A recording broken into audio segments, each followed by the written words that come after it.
Bienvenue, aujourd'hui, nous plongeons dans l'univers des mariages tragiques, ces célébrations qui ont basculé dans l'horreur. Restez jusqu'à la fin, car ces récits vont vous glacer le sang.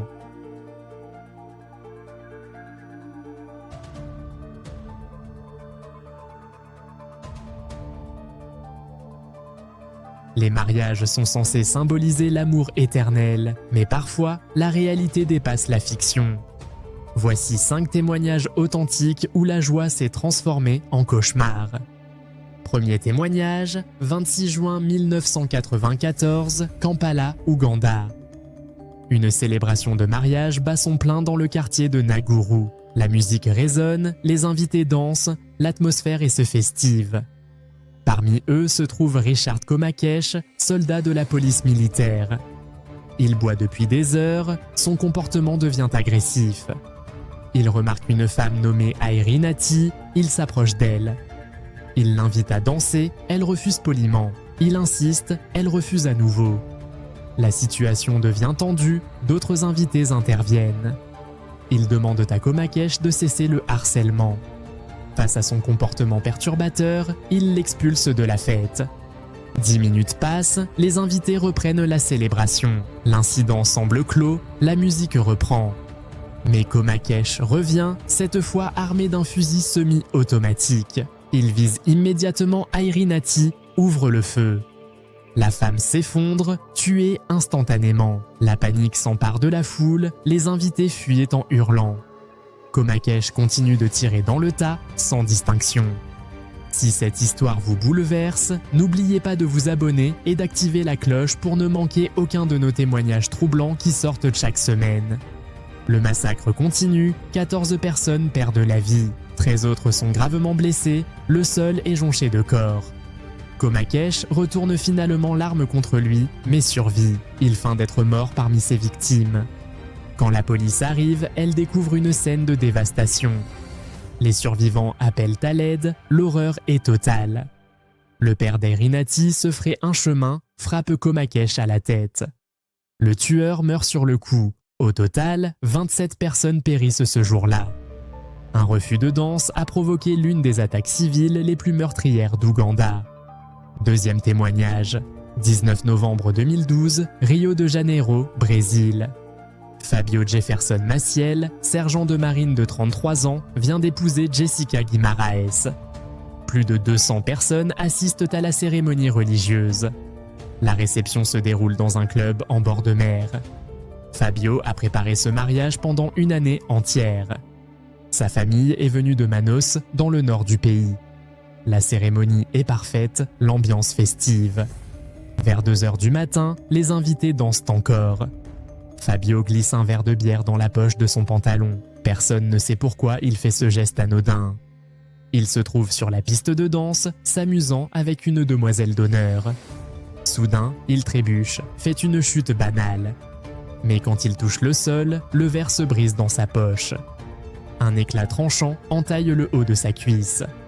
L'endroit est critique, le débris sectionne sa veine fémorale. L'hémorragie est foudroyante, le sang jaillit. Les invités voient le sang, la panique gagne la foule. Ils appellent les secours, le transportent d'urgence à l'hôpital. Jessica essaie de comprendre ce qui arrive à son époux. Mais l'hémorragie est trop importante, Fabio perd trop de sang. Il décède avant d'atteindre les urgences. Une chute banale lui a coûté la vie en quelques minutes. Troisième témoignage, 26 septembre 1999, Richfield, New Jersey. Gladys Ricard, 39 ans, se tient dans sa robe de mariée blanche. Sa mère, son fils et ses 9 demoiselles d'honneur l'entourent. Dans peu de temps, elle doit partir pour l'église où l'attend James Preston Jr. Mais Gladys n'y arrivera jamais. 7 ans plus tôt, elle partageait la vie d'Agustin Garcia, homme d'affaires violent. Elle avait rompu 9 mois avant son mariage avec James. Garcia ne l'avait jamais lâchée, il la harcelait constamment. L'après-midi du mariage, vers 16h, l'effervescence règne. Gladys remet les bouquets à ses demoiselles d'honneur. C'est alors que Garcia entre, en costume, une mallette à la main. Il affirme aux invités qu'il est convié. Dans l'agitation, personne ne s'inquiète. Ils se font dans la masse, se dirigent vers Gladys. Il ouvre sa mallette, révélant un revolver. Garcia braque l'arme sur Gladys, fait feu devant sa famille. La pièce est envahie de hurlements, son frère se jette sur lui. Pendant la lutte, d'autres coups partent. Gladys est touchée 3 fois, s'effondre dans sa robe blanche. Les invités maîtrisent Garcia jusqu'à l'arrivée de la police. À l'église, James Preston attend sa promise, ignorant le drame. Garcia est arrêté, condamné à la perpétuité. Gladys est exposée dans sa robe de mariée lors des funérailles. Sa mort lance un mouvement contre la violence domestique. 4e témoignage, 4 décembre 2016, Sao Paulo, Brésil. Rosemera Nascimento Silva, 32 ans, se prépare pour son grand jour. Son fiancé, Udirley Damasceno, l'attend au buffet de réception.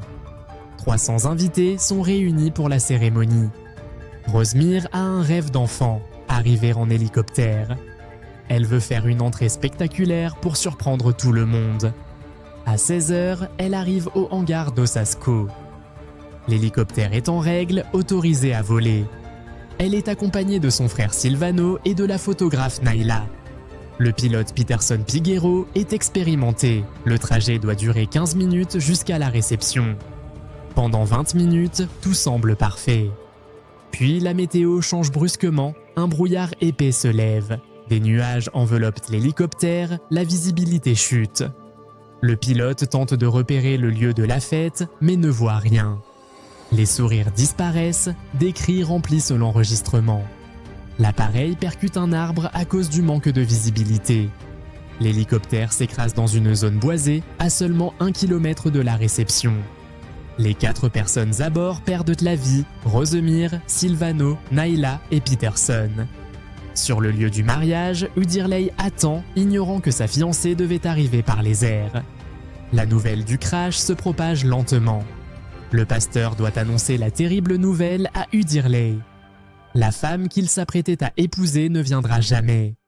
5e témoignage, 25 septembre 2025, gouvernorat d'Assouan, Égypte. Ashraf Fabou Hakam, 28 ans, se tient dans la salle de mariage. Ses amis, sa famille et sa nouvelle épouse sont à ses côtés.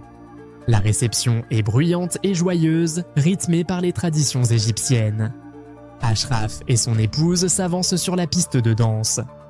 Il tient un bâton saïdi pour le tartib, une danse traditionnelle. Les vidéos montrent un Ashraf plein d'assurance, faisant tournoyer son bâton.